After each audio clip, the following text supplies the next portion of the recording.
Wow. Boy, do I have a lot to break out. Normally, I don't do videos. Normally, the plan was for this season that I'm not going to do a normal routine video where I'll do a full on season video where I'm just going to be doing video every single day for every game. Now, like I said, I was going to be covering 5 teams. I'm really going to focus on those 5 teams. Now, my Lakers are still playing, so I don't think I'm going to do a recap on them today. Yeah, the Pelicans, the Hornets, the Bulls, the Raptors, and Lakers. Right. Okay. So since the Pelicans and the Bulls play together, so we might as well just do them combined. But first, we're gonna start with the Hornets. You see, game one of the season for all teams, it was pretty decent. Raptors got demolished by the 76ers. I didn't even pay attention to them that much because it was just a whole lot different. Moving on. Boy, was I impressed. I am impressed from what I saw in game two from the Raptors. Specifically, the rookie drafted with the fourth pick, even though I was expected to pick Book Knight because we need a backup shooting guard, but he's pretty good. In this case, I'm actually impressed. I'm not mad to save a list. Let's start with the fact that Scotty Barnes he pulled some Anthony Edwards esque game tonight with 25 points. I don't know the rest of his stats, but man was he great. For the Hornets, game one, LaMelo was playing like a superstar. Broke the record for youngest for the not just youngest player, but he broke 2 records, not just one in that same season opener. He broke a record for most points scored in a season opener. But also, I think it's most points scored in a sophomore in Hornets history. I think I don't know the exact details of the second one, but the first record is most points scored by a sophomore in a season opener. Now, Melo had to backpack. James Boylan, I'm not calling him Borrego no more because he doesn't deserve that name. James Boylan, the coach of the Hornets, is a horrible coach. I don't even know where to start. Like you can't always rely on LaMelo and Miles Bridges to carry your damn team. Although Kelly Oubre, aka Drake, Chris Brown Jr., was the bright spot for them tonight. If I gotta be honest, the first game, Melo was backpacking. They nearly lost. At one point, they were down by like 20, 20 or 21 points. They came back down from 20 all the way back to winning by 1. And you're telling me Melo should deserve only 29 minutes. But you're giving Mr. Glass, who should be on minutes restriction, just like Zion Williamson is, with 35 more minutes. I don't understand how the fuck that works. You have a guy that his ankles, his injury, he's basically my leg of the NBA era. You know, the fish that screams, my leg. That guy. That dude is ass. He may be good productivity wise, but injury management, this man is horrible. I don't know what he be eating at home or something, but injury management is so horrible. The dude can barely stay healthy. He needs to either be waived off the team or something because I don't care if you're brought in there to be the veteran. Gordon Hayward has never shown leadership. Nigga, you brought there to lead the team, but you sit down there be like, yeah, I'm gonna take the backseat. But this time, I just want to be the scorer. And what are you scoring? Put in empty stats. Gordon Hayward only shows up when it was against a great team. Nigga, it's against the Cavs. Do you know that this man gave us 18 points? And before you say, well, he had the most points that game. The guy that had the most points was coming off the bench. He was not starting. He was off the bench. Just like the Malik Monk situation when Melo first started. Malik Monk dropped like 35, while the rest of the starters are playing like cheeks. Melo was most the third highest scorer that game. It's that. Third highest. A lot of people were saying, even shout out to, I gotta really bring it to Bartra because he was saying that Lonzo would be the fifth option. Do you know that the truth is, Lonzo's actually the fourth option. Sometimes third option. At times. Sometimes. This game, when Lonzo was the number one option, he was the third option on offense. Most of the times he was fourth option, but there were times where he was the third option. But he was the fourth option scoring wise. But overall wise, I really gotta, this is where my Billy Donovan criticism gonna be. Because the Pelicans, let's start with them. You had no Zion. Devontae Graham, aka Tebe, dropped 21, obviously. It's not a surprise. 21, 6, 6, and 4. Am I surprised? Nope, I'm not. And that 4 is turnovers, by the way, not points. Because I haven't even got to the Bulls. I'm just doing the Pelicans first. Tomas, I'm such a little bitch. Sadaransky, give me nil. Nada. El nada. No points. Trash. Horrible. I don't care if you get 7 minutes. You still were horrible. Even Alex Caruso played the same amount of minutes as this dumbass and still gave us decent amount of points. But before I get to Caruso, let's look at the Pelicans, right? Starters.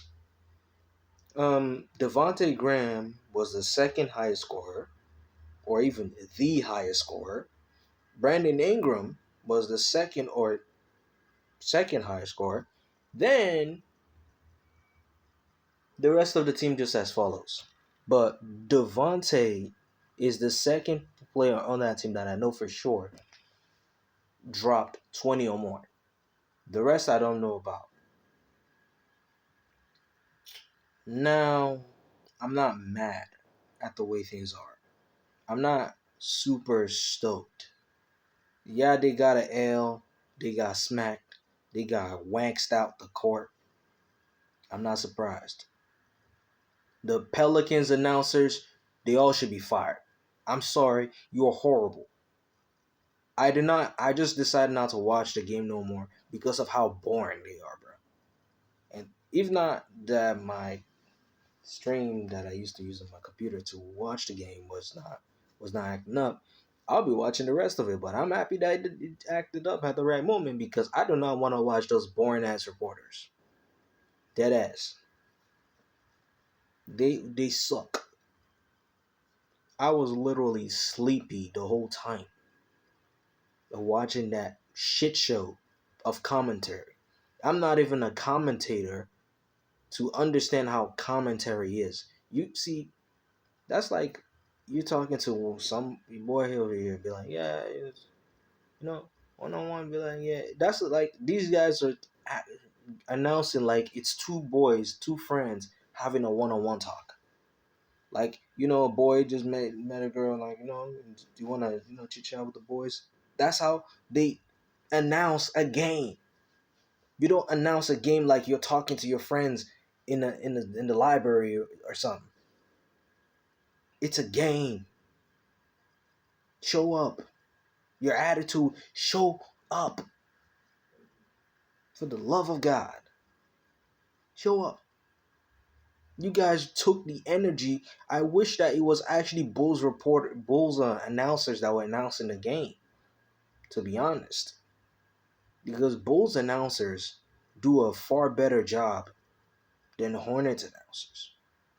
The Hornets announcers are so. I said Hornets. Net track cap. Just cut that. The okay. The Pelicans announcers are so horrible that even their medical staff is trash, their front office is trash, their PR team is trash. Everything that says Pelicans is trash, hot garbage. Put it in the hard drive, press permanently delete, and never to be seen again. The only thing that's good about that team is Zion Williamson and Brandon Ingram. Everybody on that team should be put on the death note of deleted. They don't exist, bro. Because barely anybody showed up. Brandon Ingram and Devontae Graham showed up tonight. I'm not even gonna be so mad. Steven Adams Jr. with a jump shot didn't really give us much to begin with. 8 points. That's it. Jonas Valanciunas, 8 points. The same guy that David Krause gave a contract extension before even playing him in a regular season game. Even forget regular season. I even think it was preseason. He hasn't even played a game for your team. You give him a contract extension like an idiot. Oh, he hasn't played a regular season game because you see, preseason can tell you so much.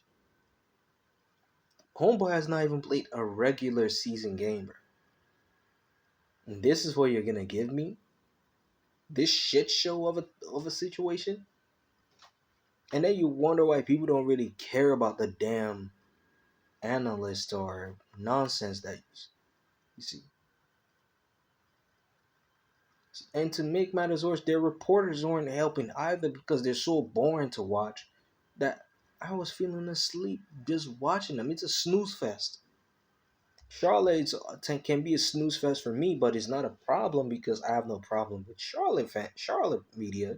Charlotte media can't even keep me awake at times just by hearing them because Mo Melo does something or Miles Bridges, oh Lord, the whole place erupts.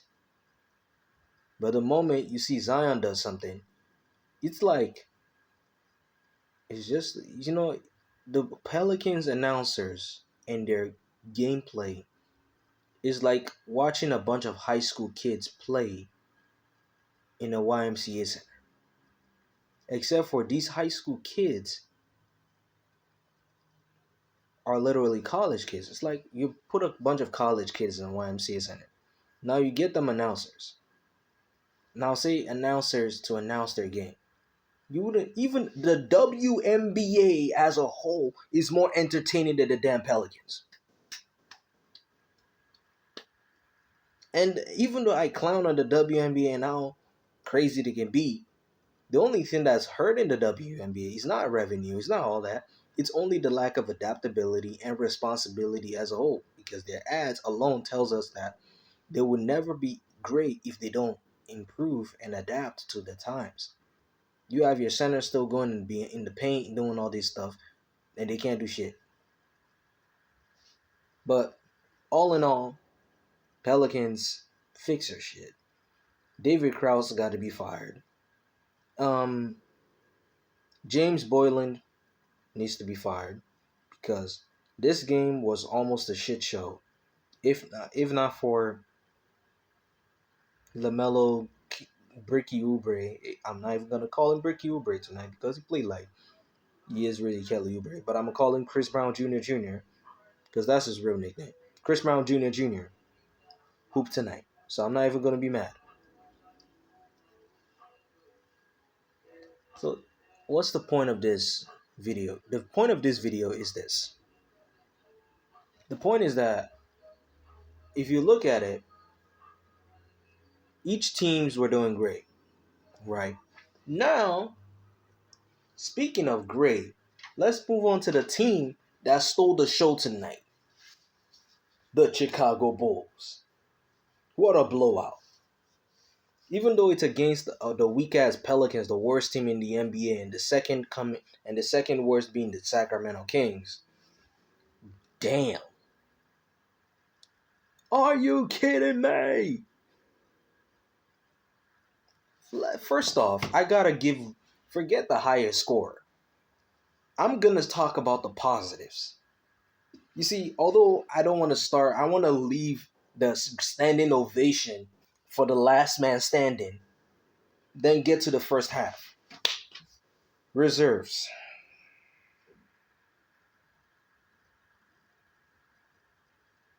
You know I did that because it was pitiful. That's why.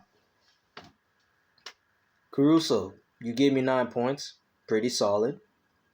Alize Johnson, 8 points. Pretty solid. Ayo Dosumu, I rarely saw you play, so I'm not even going to comment. Marko Simonovic, rarely played. Devon Dotson, why the fuck are you still on the team?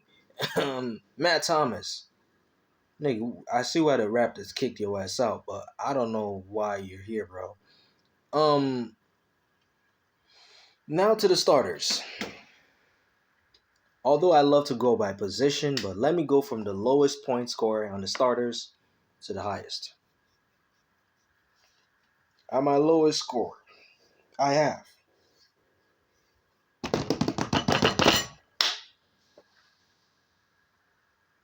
Patrick Williams. You're the victim tonight, young boy. And for FYI to those people who said Lonzo was going to be the fifth option, he's the fourth option in the scoring column.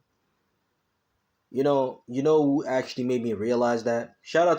I'm going to shout out a channel that has been giving me insight on the Bulls and making me understand the Bulls more clearly. You might as well just go and sub to him. Shout out to Bull Central. He's actually a real one. Not the Chicago Bull Central, but you can check him out too. But Bull Central, he's a real one. Now, you know why I said that? He's a real one. Now, here's the thing. The reason why I said this is because a lot of times it's a different case from so many people. But watching what I saw tonight, I was impressed. First, I gotta start with the positives because if I get to the negatives, you guys will just see me as a hater. Positives first. First, Zach LaVine, 34 points. Zach LaVine does have a negative because in the starters, do you know that Zach LaVine has the most turnovers in this game? He leads the team in turnovers. Hear me out. He led the team in turnovers. Not everybody, him alone. DeMar DeRozan, yes, because I don't care if you have a braids, but the way you play tells me that. DeMar DeRozan,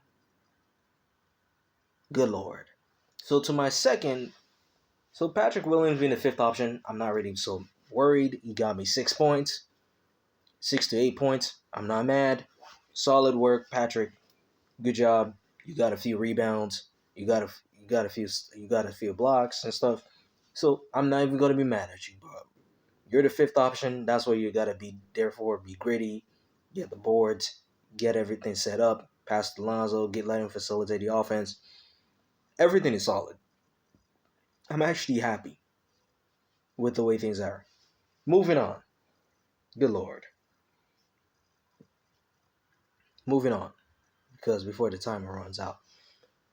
Now, to the next score. Vucevic, it's just pretty short. You did pretty solid. Defense, everything. I'm not even going to be at 10 points, a few rebounds.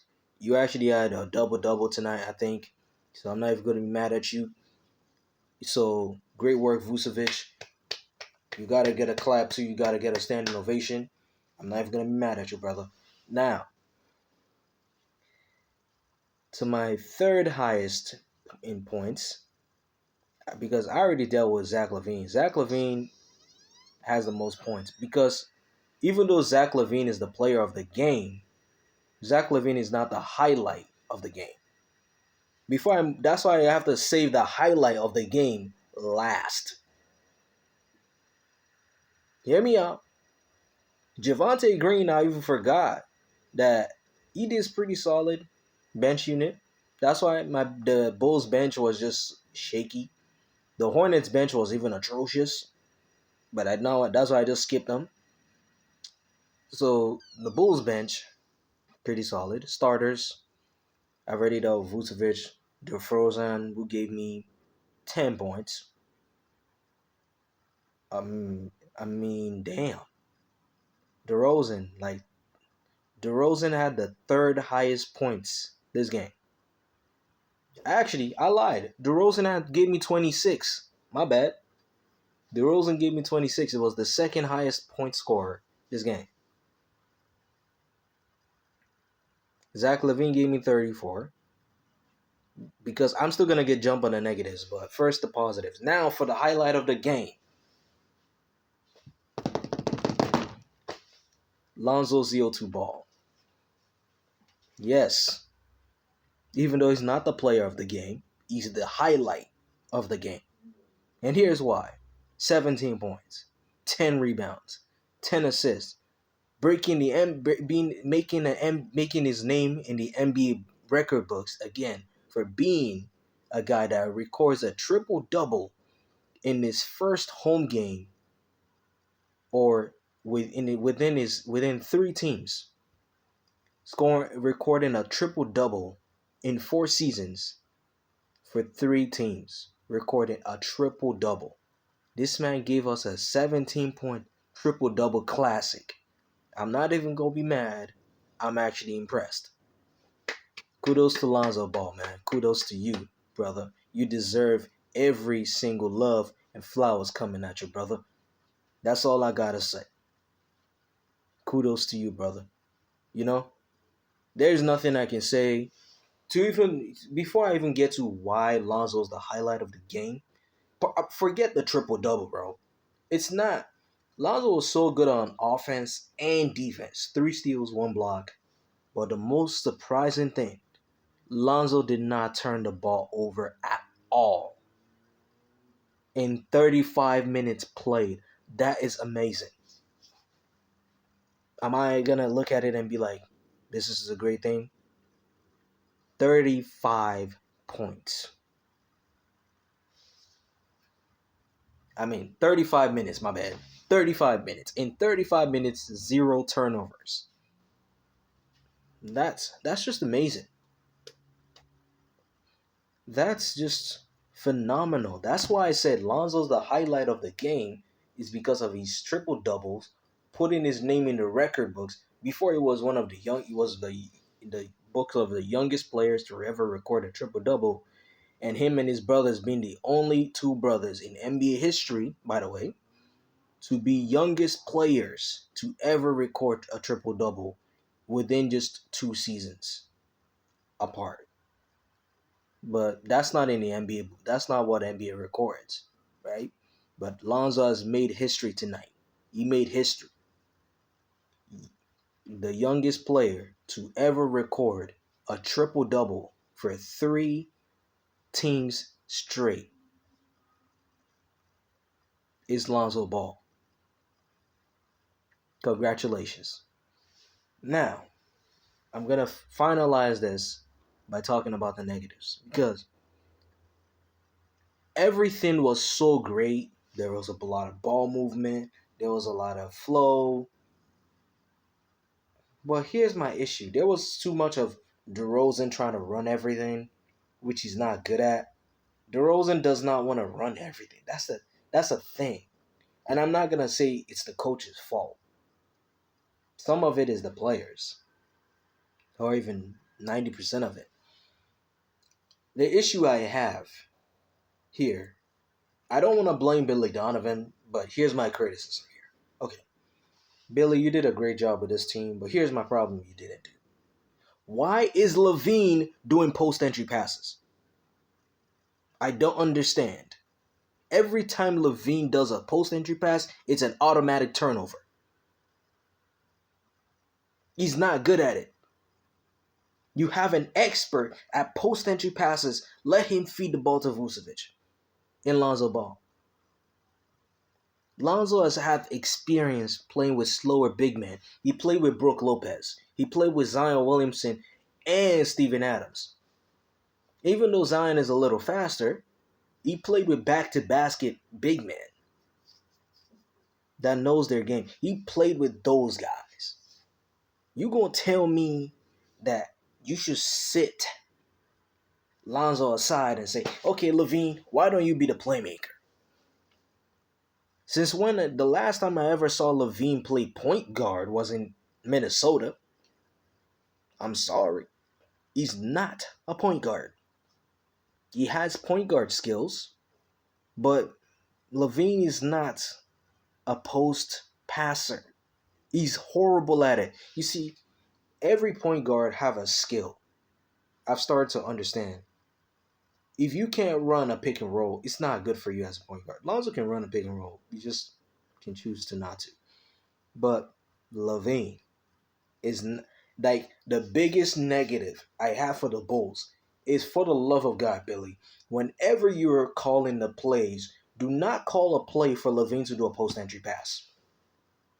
Give that shit to Lonzo Ball. Let Lonzo run post entry passes. He's an expert at it. Do not give LaVine the ball during post passes. He's horrible. Every single time LaVine passed the ball to Vucevic in the post, it was an automatic turnover.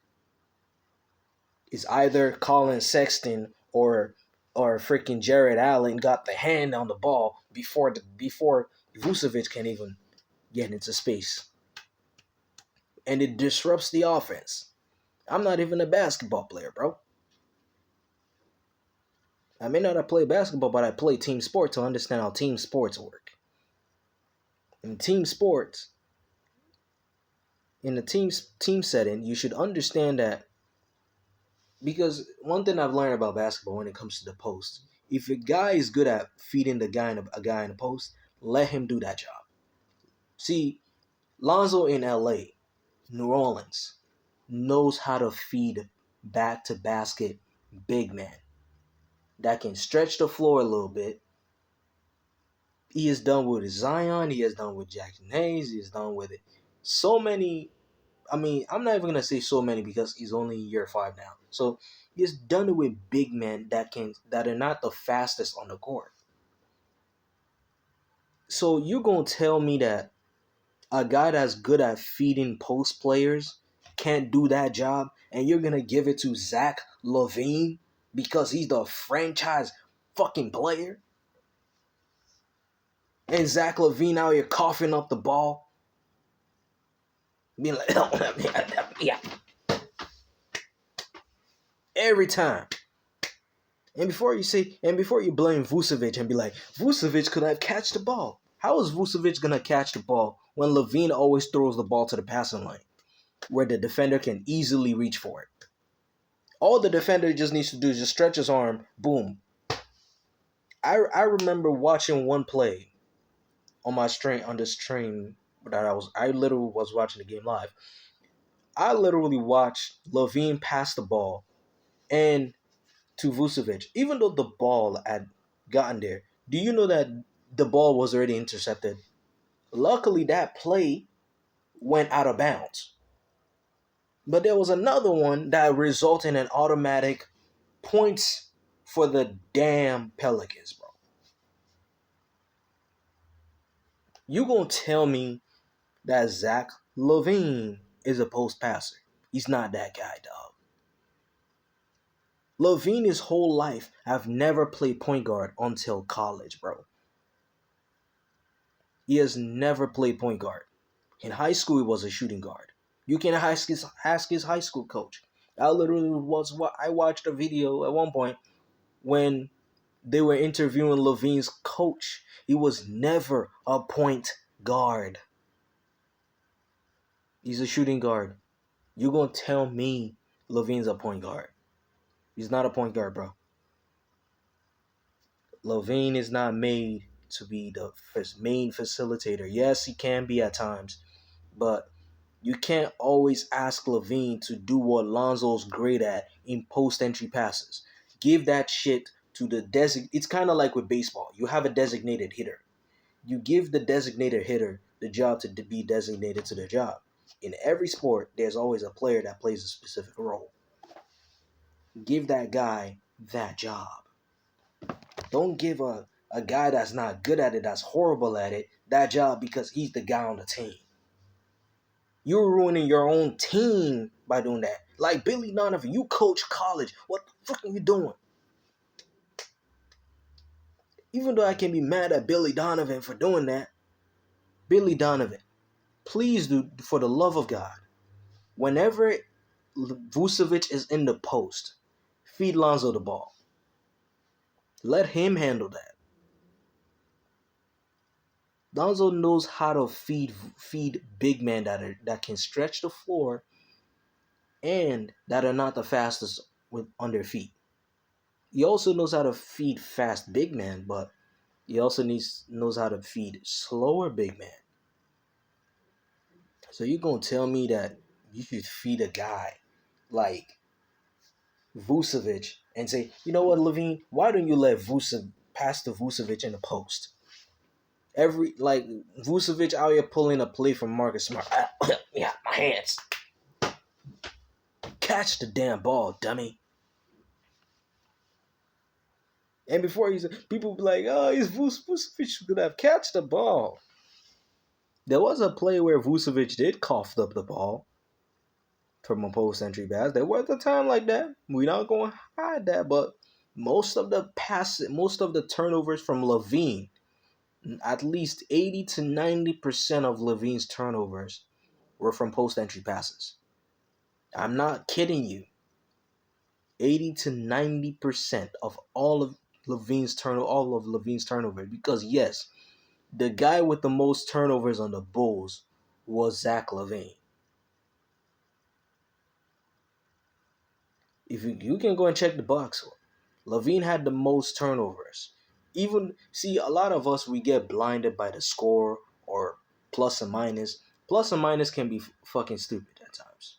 Look at it like this. Devontae Graham had a higher plus net rating. But his team was getting smacked when he was on the court. So you see, plus and minus can be tricky. It's like I said it earlier, it's an aggregated score, but here's the true meaning of plus minus. It's an aggregated score of how your team and the other team perform when you're on the floor. Not just your team, the other team. If the other team scores against you, if you score against the other team, you know what I'm saying? Ding, ding, ding. That's plus and minus for you. It's a team comparison type stat. So in this case, my argument is this. Billy Donovan, for the love of God, for the next game and the rest of the season, whenever it's a post pass situation, let Lonzo run that shit. See, I can criticize Lonzo all I want, but from LA to New Orleans to now, he knows how to do a post entry pass. I've watched many highlights from many YouTubers who have given that breakdown, and I've seen some myself. How the hell is the guy that's an expert at post entry pass, that's your floor general, by the way, not doing a post entry pass? But you gave it to Zach LaVine because we want to be. You said, let's give it to Zach LaVine because he's the franchise player, just so everybody can go to sleep and get a snooze fest. Just to see Zach LaVine turn the ball over and give the Pelicans easy 3 points in transition or easy bucket because he wants to do a post-entry pass so bad. There were times LaVine was forcing passes at times. Most of his turnovers were all post-entry passes to Vucevic, which he forced. because they had to clog the passing lanes. This is what they did for LaVine. They clogged the passing lanes so he can barely pass. They clogged the post passing lane for LaVine. So now he has to pass to the perimeter. He's still forced to pass. Automatic turnover. And before you hit me with this is what the hell it is. Do not let LaVine do post passes anymore in your life. This is gonna ruin your team. You're not gonna win having LaVine do post entry passes.